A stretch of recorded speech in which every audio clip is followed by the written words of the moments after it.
ঢাকা শহরে দেখা যায় অনেক সময় আমরা গাড়ি দিয়ে যাই, গাড়ির সামনে গ্লাসে নক করে টাকা যাচ্ছে, আল্লাহর ওয়াস্তে কিছু দেন। কে জানি এই হাদিসটা ভিক্ষুকদেরকে শিখাইছে।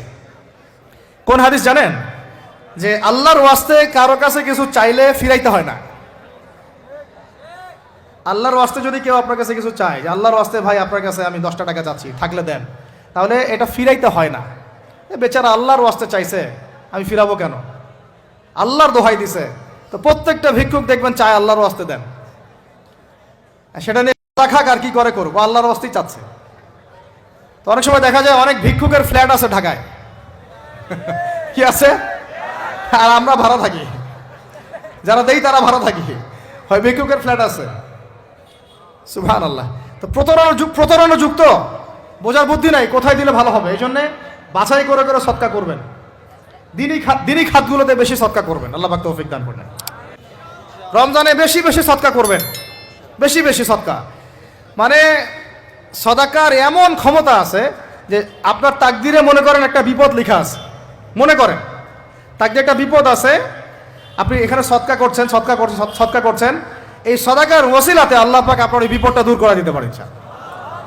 একটা রোগ হয়েছে, বিপদে পড়ে গেছেন, এখন যদি গোপনে গোপনে সদকা করতে থাকেন এবং ওই ওসিলায় আল্লাহর কাছে দোয়া করেন যে আল্লাহ এই সদকার ওসিলায় আমার এই বিপদটা তুমি কাটায় দাও, আল্লাহ কাটাই দিবেন। সদকার এমন ক্ষমতা আছে। তবে এটা ঢাকঢোল পিটায় না, যত পারেন গোপনে গোপনে। হ্যাঁ, প্রকাশ্যেও দেওয়া যায়, গোপনে দেওয়া উত্তম। গোপনে দেওয়া কি উত্তম, প্রকাশ্যেও দেওয়া যাবে, কোনো সমস্যা নাই। আমরা সদাকা দিব, বেশি বেশি চেষ্টা করবো আত্মীয়র হক দেওয়ার, আত্মীয়দেরকে দেওয়ার জন্যে। প্রতিবেশী, আমাদের সমাজের ইয়েতিম, আমাদের সমাজের বিধবা, আমাদের সমাজের মিসকিন, ভালো ভালো জায়গায় সদকা করবেন। আর সবচেয়ে ভালো হয়, আমার পরামর্শ, সবচেয়ে ভালো হচ্ছে আত্মীয়দেরকে দিবেন। এখানে আপনি দুইটা নেকি পাবেন। কয়টা? এক, আত্মীয়র হক রক্ষা করলেন, হক আদায় করলেন, তার নেকি, সদকা তো করলেন, এটার নেকি আছে। আবার আত্মীয়র সম্পর্ক বজায় রাখলেন, সুসম্পর্ক বজায় রাখলেন, এটা আরেকটা নেকি। আত্মীয়তার সম্পর্ক রক্ষা করা বিশাল ইবাদত। মানে এটা সিলাতুর রাহিম, এটা আল্লাহ পাকের আরশের সাথে ঝুলে থাকে। যে আত্মীয়তার সম্পর্ক রক্ষা করে আল্লাহ পাক তাকে রক্ষা করবেন। আত্মীয়তার সম্পর্ক যদি নষ্ট করে দেয় আল্লাহ পাক এই কেটে ফেলবেন। এটাকে আত্মীয়তার সম্পর্ক নষ্ট করতে হয় না। আত্মীয়তার সম্পর্ক নষ্টকারী জান্নাতে যায় না। এটা না হাদিসটা ওস্তাদ?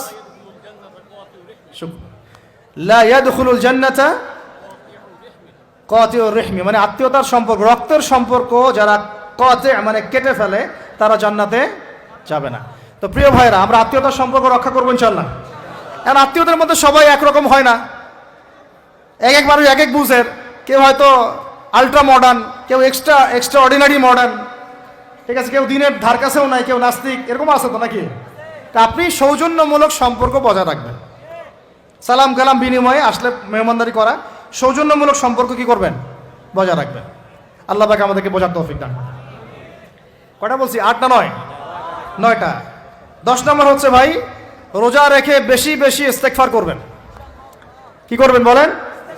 রোজা রেখে বেশি বেশি ইস্তেগফারের সবচেয়ে ছোট্ট বাক্যটা হচ্ছে আস্তাগফিরুল্লাহ ওয়া আতুবু ইলাইহি। কি বললাম বলেন?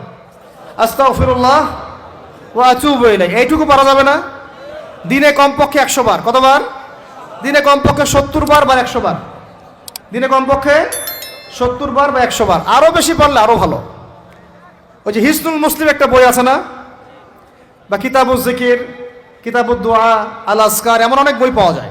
এই বইগুলো কিনবেন, ওখানে দেখবেন অনেক জিকির আজগার দেওয়া আছে, দৈনন্দিন জিকির আজগার দেওয়া আছে, তাসবিহ তাহলিল দেওয়া আছে, সকাল সন্ধ্যার মাসনুন দোয়াগুলো দেওয়া আছে। এগুলো মুখস্থ করেন। কিছু হলেই হুজুর দোয়া করে দেন, হুজুর ফু দিয়ে দেন, হুজুর পানি পরা দেন। আগে হুজুরের উপর ডিপেন্ডেন্সি কেন? নিজে আল্লাহর কাছে চাওয়া শিখেন। সেজদায় গিয়ে আল্লাহকে বলেন, আল্লাহ আমার অসুস্থ, আমি অসুস্থ, আমাকে শেফা দাও। সেজদায় গিয়ে বলেন, আল্লাহুম্মা আতিনা ফিদ দুনিয়া হাসানা ওয়া ফিল আখিরাতি হাসানা ওয়া কিনা আযাবান নার।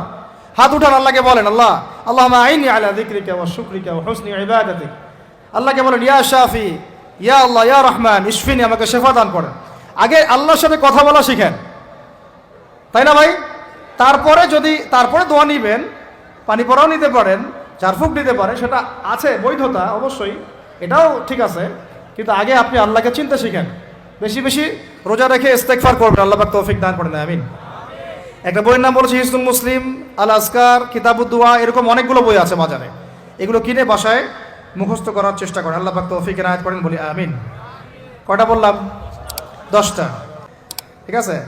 11 নম্বর হচ্ছে, শোনেন, 11 নম্বর হচ্ছে, দেখেন, কোরআন খুলবেন, দেখবেন প্রথমে রোজার প্রসঙ্গ যেখানে আসছে, কুতিবা আলাইকুমুস সিয়াম, সেখানে আগে আসছে সিয়ামের কথা, তারপরে আসছে শাহরুর রমাদান আল্লাযী উনজিলা ফীহিল কোরআন, কোরআনের কথা, তারপরে আবার আসছে ওয়াইদা সাআলাকা ইবাদি আন্নী ফাইন্নী করিব, দোয়া করার কথা। সুবহানাল্লাহ। কিসের কথা? প্রথমে আসছে রোজা রাখার কথা, তারপরে কোরআনের কথা, তারপরে আল্লাহর কাছে কি করার কথা? দোয়া করার কথা। যখন আমার বান্দারা তোমাকে জিজ্ঞাসা করে, যে আমার সম্পর্কে জিজ্ঞাসা করে, ওয়াইদা সাআলাকা ইবাদি আন্নী, বলো ফাইন্নী করিব, আমি কাছেই আছি, উজিবু দাওয়াতাদ দাঈ ইযা দাআন, দোয়াকারী যখন দোয়া করে আমি তার দোয়া শ্রবণ করি। সুবহানাল্লাহ। ফালিয়াস্তাজিবু লি ওয়াল ইউমিনু বি, আমি তার দোয়া শুনি, অতএব সেও যেন আমার কথা শুনে। সুবহানাল্লাহ। এবং আমার প্রতি ঈমান নিয়ে আসে। তাহলে রোজা রেখে বেশি বেশি কি করব বুঝে ফেলছেন? কি বলেন? দোয়া করবেন। কোরআনের পরে কিসের কথা আসছে? রোজাদারের দোয়া ফেরত দেওয়া হয় না। দোয়া কবুল হওয়ার অন্যতম একটা অস্ত্র হচ্ছে রোজা রেখে দোয়া করা। কেমন করে ফেরত দিবে? আল্লাহর জন্য আমরা না খেয়ে আসেন, তাই না? আল্লাহ পাকের মায়া হবে না, দয়া হবে না? আমার বান্দা না খেয়ে আছে, আমার বান্দা পানি ত্যাগ করছে, আমার বান্দা স্ত্রী সহবাস ত্যাগ করছে, হালালগুলো ছেড়ে দিয়েছে আমার জন্যে, তা আমি কেন তার দোয়া? অবশ্যই আল্লাহ পাক উপযুক্ত মনে করলে দোয়া কবুল করবেনই করবেন ইনশাআল্লাহ। দোয়া করার পদ্ধতি জানতে হবে। হারাম খাওয়া যাবে না, শিরিক করা যাবে না, বেদাত করব না। ইনশাআল্লাহ দোয়া করার আগে আল্লাহর প্রশংসা করব, নবী সাল্লাল্লাহু আলাইহি ওয়াসাল্লামের প্রতি দরুদ পড়ব। ঠিক আছে। দোয়া কবুলের সময়গুলো বেছে বেছে দোয়া করব, ইনশাআল্লাহ দোয়া কবুল হবে।